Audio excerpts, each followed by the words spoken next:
5 seconds to go.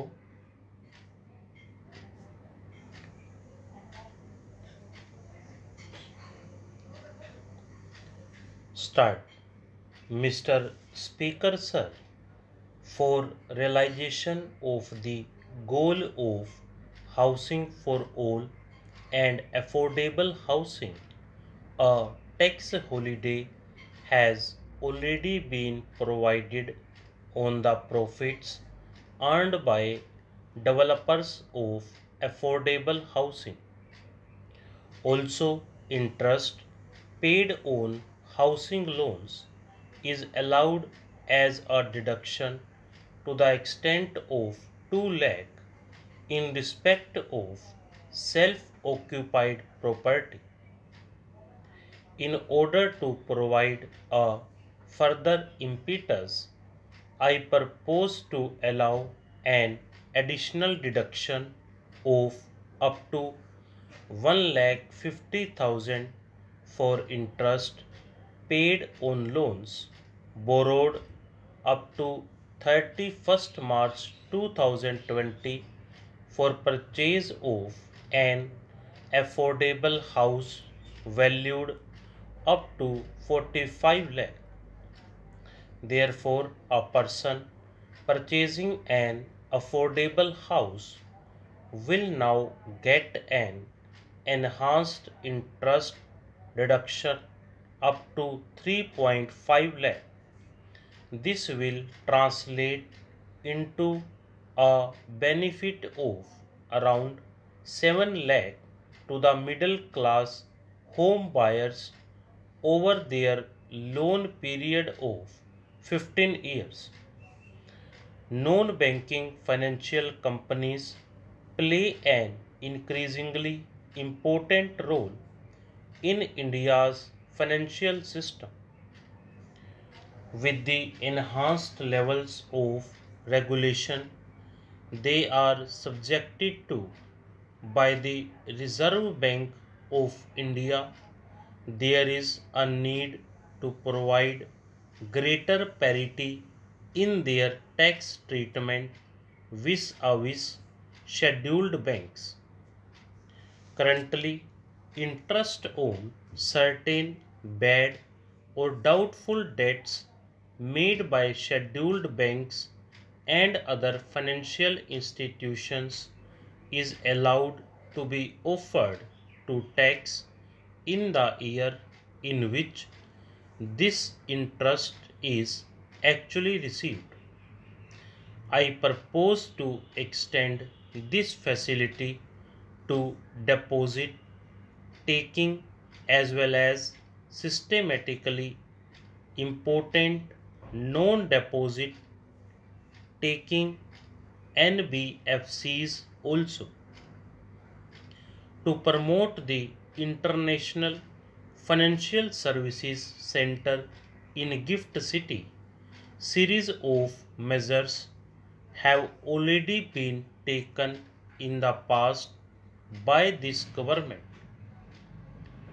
With a view to further incentivizing the IFSC, I propose to further provide several direct tax incentives to an IFSC, including 100% profit linked deduction under Section 80 LA in any 10-year block within a 15-year period, exemption from dividend distribution tax from current and accumulated income to companies and mutual funds, exemptions on capital gain to category third, and interest payment on loan taken from non-residents. I propose to give relief in levy of securities transaction tax by restricting it only to the difference between settlement and strike price in case of Exercise of options. India's ease of doing business ranking under the category of paying taxes showed a significant jump. Mr. Speaker, sir, more than 120 crore Indians now have Aadhaar. Therefore, for ease and convenience of taxpayers, I propose to make PAN and Aadhaar interchangeable and allow those who do not have PAN to file income tax returns by simply quoting their Aadhaar number and also use it wherever they are required to quote PAN. Pre-filled tax returns will be made available to taxpayers, which will contain details of salary income, capital gains from securities, bank interest and dividends, etc., and tax deductions. Information regarding these incomes will be collected from the concerned sources such as banks, stock exchanges, mutual funds, EPFO, state registration departments, etc.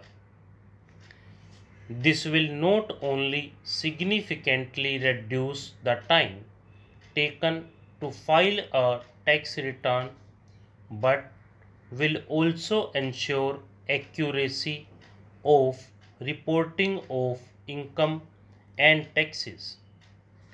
The existing system of scrutiny assessments in the income tax department involves a high level of personal interaction between the taxpayer and the department, which leads to certain undesirable practices on the part of tax officials. To eliminate such instances and to give shape to the vision of the Honorable Prime Minister, a scheme of faceless assessment in electronic mode involving no human interface is being launched this year in a phased manner.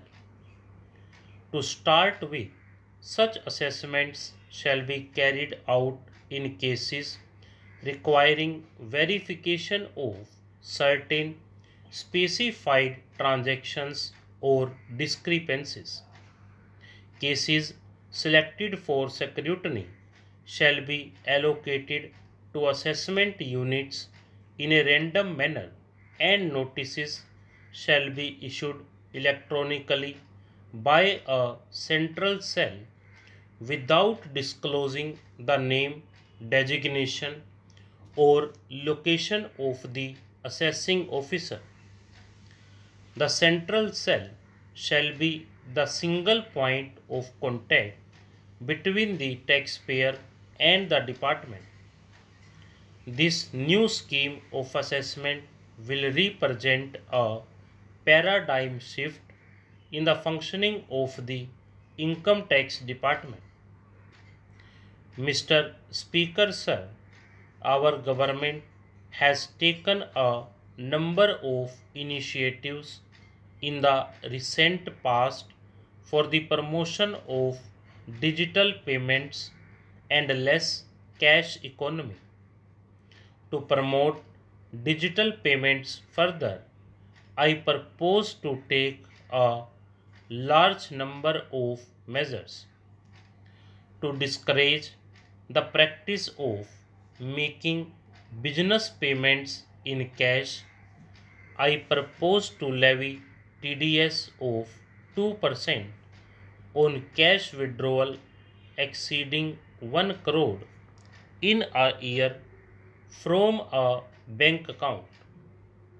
Further, there are low-cost digital modes of payment such as BHIM, UPI, UPI QR code, Aadhaar Pay, certain debit cards, NEFT, RTGS, etc., which can be used to promote less cash economy. I therefore propose that the business establishments with annual turnover more than 50 crore shall offer such low cost digital modes of payment to their customers. Stop.